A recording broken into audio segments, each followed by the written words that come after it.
Hello everyone, today I'm going to make a video about the phosphorus cycle in saltwater and freshwater tanks. This is the third time I've recorded this clip. The first two times both failed, and each recording was over 40 minutes long, so it was very heavy. It's really discouraging to have to redo a clip over and over, repeating myself like a cow burping up its cud. This phosphorus cycle is closely linked to the nitrogen cycle, folks. You need to watch the nitrogen program first, and only then watch the phosphorus program. Its application is for both freshwater and saltwater. For those of you who just keep fish without plants, you don't need to watch this clip, because fish are not affected by phosphorus. It only affects plants/corals. So, where does phosphorus come from? It follows the same framework as the nitrogen cycle. First, where does it come from? It's very similar to the nitrogen cycle, but with a few extra sources. First, it comes from waste. This waste exists in the form of leftover food, fish poop, and dead bodies, dead fish, dead shrimp, dead plants. Phosphorus exists in the tank in two forms, organic and inorganic. The inorganic form only exists as orthophosphate PO4. Even if you take phosphate powder, the fertilizer, and put it in your tank, it still turns into PO4. It cannot exist as free phosphorus atoms. It has to convert to PO4, which is phosphate. As for the organic form, it is found in proteins, in dead plant matter, dead animal matter. You see these illustrations, but note, fish slime coat and fish urine contain only nitrogen, not phosphorus. So when I talk about waste, I mean fish poop and leftover food, not urine or slime, because those don't contain phosphorus, unlike in the nitrogen cycle. Leftover food is the biggest contributor of phosphorus in the tank. It contributes the most, while the others contribute less. Another source is activated carbon. Any activated carbon will contain phosphorus. It will leach phosphate PO4 into the tank water. How much depends on the brand's technology, ranking from highest to lowest. Chinese carbon, coconut shell carbon have the highest phosphate content. Seacom claims their matrix carbon has the lowest phosphate content on the market. Brands like Reikwa, Ken Tay Nin, and some others say their activated carbon has no phosphorus. But Seacom states that any activated carbon will contain some phosphorus. Companies that claim otherwise are giving inaccurate information. They are twisting concepts. There is always some phosphorus in activated carbon. The difference is how much, whether it's detectable, and how much leaches into the water. Because some manufacturers saw this drawback, they added components to absorb the phosphorus released by the carbon. For example, Seacom Matrix Carbon has added phosphate-absorbing media, creating something like sea gel. But be aware, this combination is only enough to absorb the phosphorus released by the carbon itself. It cannot absorb phosphate from your tank water. It is unwise to glorify such products as a way to reduce PO4 in your tank. That's a big mistake. Because even if you use products like Purigen, FuzzGuard, or others from Seacom, if your PO4 is high, they won't reduce it, let alone some obscure product. Some people spread a very wrong idea, glorifying these products. It's unfortunate because they lack knowledge yet promote falsehoods. Another thing, products like Purigen or Thanos, based on orb carbon, absorb ions rather than molecules like regular activated carbon. They release a small amount of phosphate too. There is also a type of resin, among 4 types. One specifically absorbs PO4. You can look it up online. That resin can absorb more PO4 than iron oxide or even Aquapy products. It can absorb the PO4 released by activated carbon and also absorb a little bit, I say a little bit, of PO4 from the water. So if your tank has high PO4, adding Purigen won't reduce it. The manufacturer says it does, of course they say that, but the amount is so tiny it's negligible. Saying it does isn't lying, but if you set your expectations too high, that's your fault, not the manufacturer's. So you need to know, if your tank has a problem, use the right solution. You can't treat a surgical wound with a headache pill, it won't work. The point is, any activated carbon naturally contains phosphorus, more or less. Even matrix carbon, the amount may be negligible for a heavily planted tank, but for a reef tank it is significant because corals need PO4 below 0.3, while planted tanks need below 1. That amount is nothing when plants absorb it all. Now, an important piece of information. Activated carbon can cause head and lateral line erosion, HLLE disease. I read about this 2 years ago, but there was no scientific study to confirm it. Now I have experienced it myself. I have a tank with fish worth 51 million VND, no joke, 51 million in fish. When I used carbon to absorb tannins from driftwood, I noticed that the HLLE, hole in head, got worse over time. Of course, these fish were imported with HLLE already. They had it from Brazil, not from Vietnam. The disease was getting more severe even though I treated them with medicine and fed them a good diet, omega-369, vitamins, amino acids. Then I removed the carbon, and the disease stopped progressing and slowly started to heal. So activated carbon causing HLLE is real. I discovered this by accident. I'm not crazy enough to use 50 million VND as an experiment. For me, that's my pets. I repay kindness. If I had that much money to burn, I'd do something more charitable, not research for the Vietnamese aquarium hobby. It was just an accident. So I'm sharing this so you know I'm not insane or wasteful. Search online. Activated carbon causes hole in head disease. You'll get 15 million results, and the number increases daily. Search that exact phrase, then come back in a few days. The number will be higher. If this weren't real, the search volume and information wouldn't be spreading year after year, not like a showbiz scandal that fades in days. There are many pages, forums, from saltwater to freshwater. Even Wikipedia mentions that HLLE can be eliminated by removing all activated carbon from the tank, doing a 90% water change, and providing proper nutrition. So carbon is one of the causes. Let me summarize the scientific explanation. Activated carbon adsorbs, not absorbs. Adsorption means its surface acts like a trap, holding organic compounds. Those organic compounds are food for parasites, not for free-living bacteria, note. Parasites belong to the animal kingdom, not fungi or bacteria. We have 3 kingdoms: plants, animals, fungi, bacteria are separate. Parasites are animals, so killing them is killing an animal, though you can repent. Activated carbon adsorbs trace minerals, not macro minerals, and parasites need macro minerals for osmoregulation.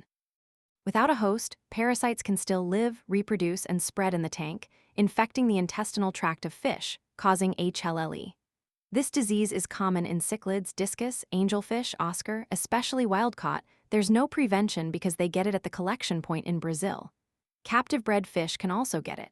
In saltwater fish, instead of holes on the head, it affects the lateral line, erosion. Tangs and surgeonfish show that symptom. Same disease, different environment, different presentation.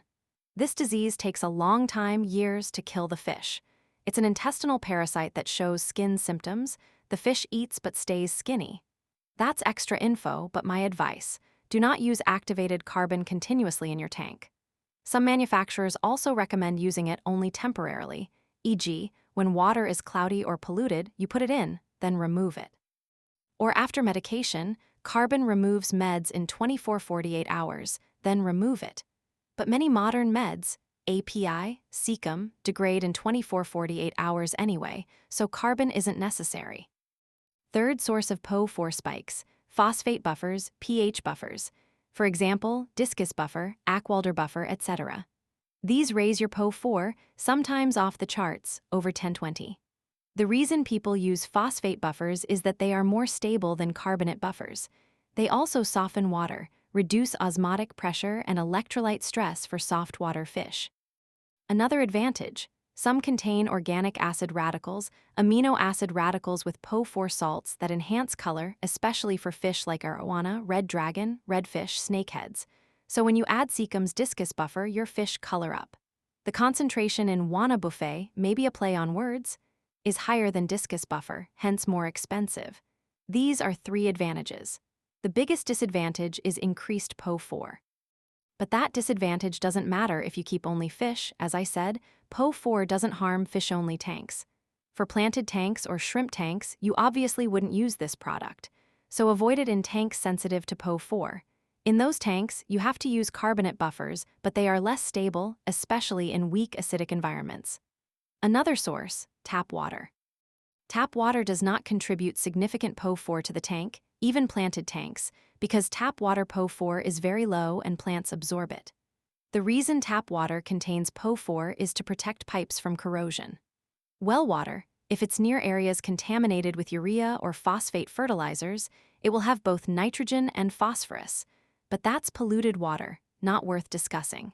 In my area, well water doesn't have that issue. At proper levels, PO4 is a double-edged sword. like nitrogen. In a planted tank or shrimp tank, the ideal range is not 15:1. I've covered that in my planted tank nutrition overview. Aquatic plants don't need as much phosphate as terrestrial plants, which use it for root growth during drought. High PO4 prevents shrimp from molting. In Sulawesi shrimp tanks, PO4 is extremely low, e.g., 0.000006, i.e., 0.6 with many zeros before a positive digit. For shrimp, PO4 blocks the hardening of the new shell and absorption of calcium-magnesium during molting. They can't form a new shell and die. For aquatic plants, too high PO4 prevents plants from absorbing iron and many other elements. You might ask, why do my plants still have rust spots even though I add a lot of iron? Because they can't absorb it. Note, iron is different from other elements. Plants cannot transport iron from surplus areas to deficient areas. It stays where it is. So surplus areas are fine, deficient areas get rust spots. When PO4 is high, the tank water is generally soft, low GH. Soft water is necessary for some plants, e.g., Tanana species, Eriocolin species. They require soft water. GH above 5 kills them. In soft water, the mg/Ca ratio is about 1:1 mg to 3 Ca. Magnesium is essential for chlorophyll production, which is needed for photosynthesis and carbon fixation. If PO4 is high, plants cannot absorb magnesium, nor copper or zinc. This causes aging and senescence. Plants can't produce new chlorophyll, so photosynthesis is limited. No matter how much CO2 you add, it won't help.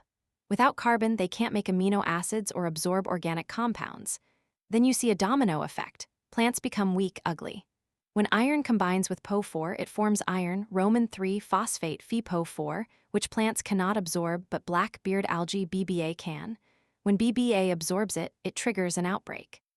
Following the domino effect, weak plants can't absorb carbon, nitrogen, or other minerals, so they leave food for the already strong BBA, which then explodes.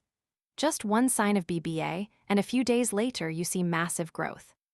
Now the Redfield ratio, a project by Mr. Redfield named after him, won a Nobel Prize. It looks simple, but people spend their whole lives on this. I always follow No3 because ammonia and nitrite should be 0. I'll use nitrate as the nitrogen source. For planted tanks, nitrogen ranges from about 3.5 to 20, ideal is 5 to 10. The white area is the safe zone.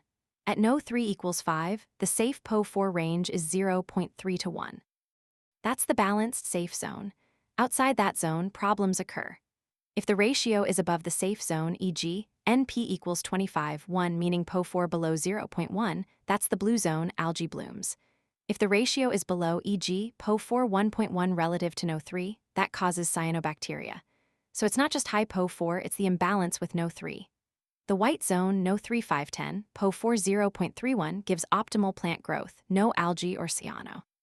For corals, the ideal ratio is 3.5 to 5, No3 3.55, PO4 around 0.305.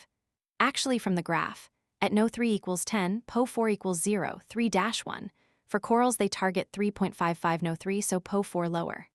The ideal NP ratio for planted tanks is often said to be 10, 1 No3 PO4. That is, PO4 equals 1 gives No3 equals 10, but anywhere from 10, 1 to 16, 1 is safe. Most planted tanks run at 10, 1, most reef tanks at 16, 1.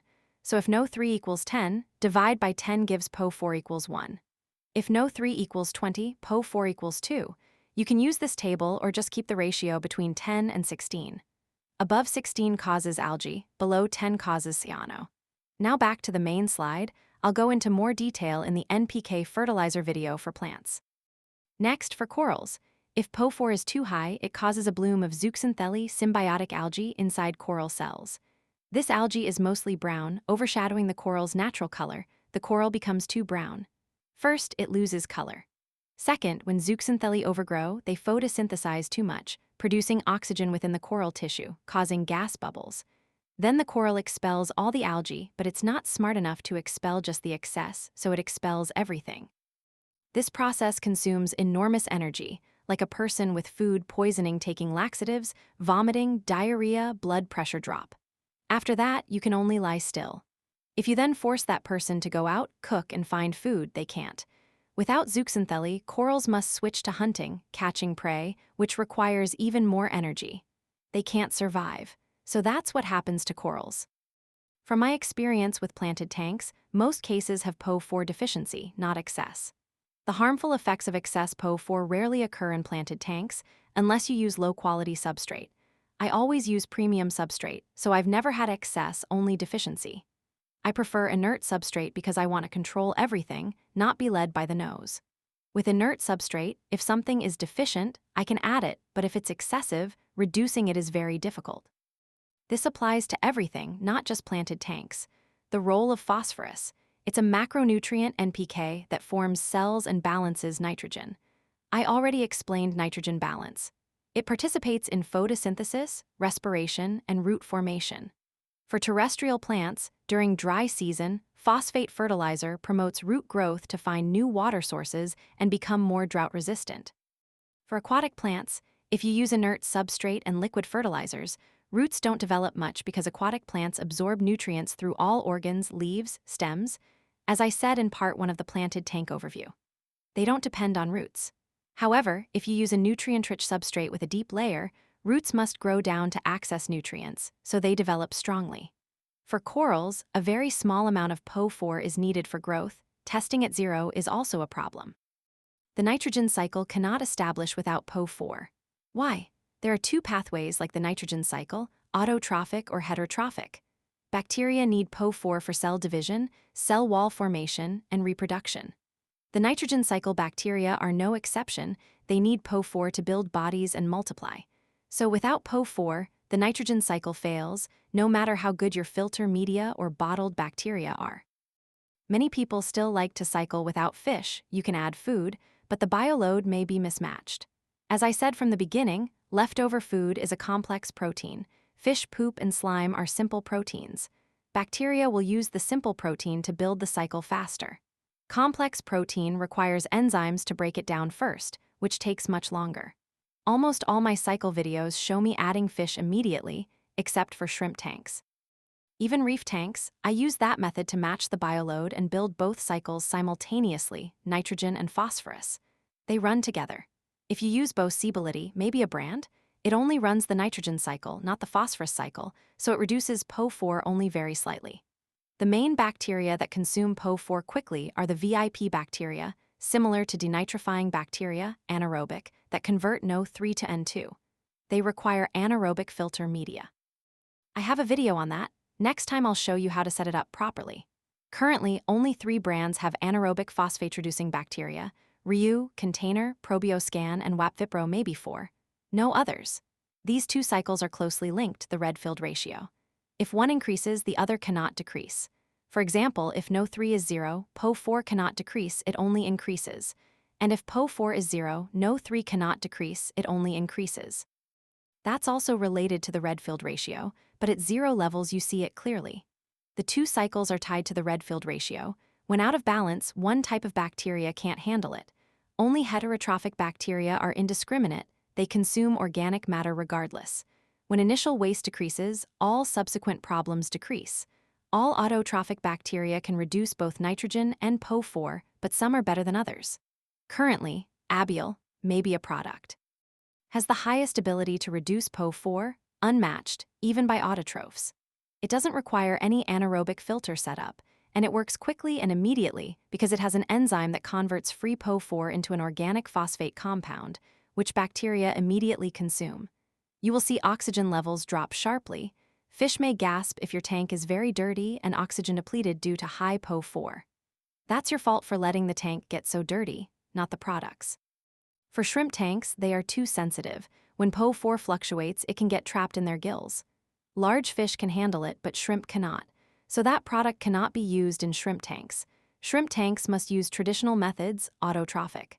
But for other tanks, heterotrophic bacteria are fast, effective, convenient, and cheap, unlike the traditional method that requires balancing the red-filled ratio. However, the traditional autotrophic method still works, and the 2 cycles run together. It's hard to have one cycle without the other. But currently, many researchers are promoting heterotrophic bacteria because they are much more convenient, and there will be combinations. I'll continue in the next video. Those are the 2 main pathways. This is just an overview and theory video. I hope this video doesn't fail again. I've been talking forever, and if it fails one more time, 3 strikes, I won't redo this video, I'll just post it offline. Goodbye and see you in part 2, testing, simple but we'll have a test video, and part 3, practical methods to reduce PO4 in the tank.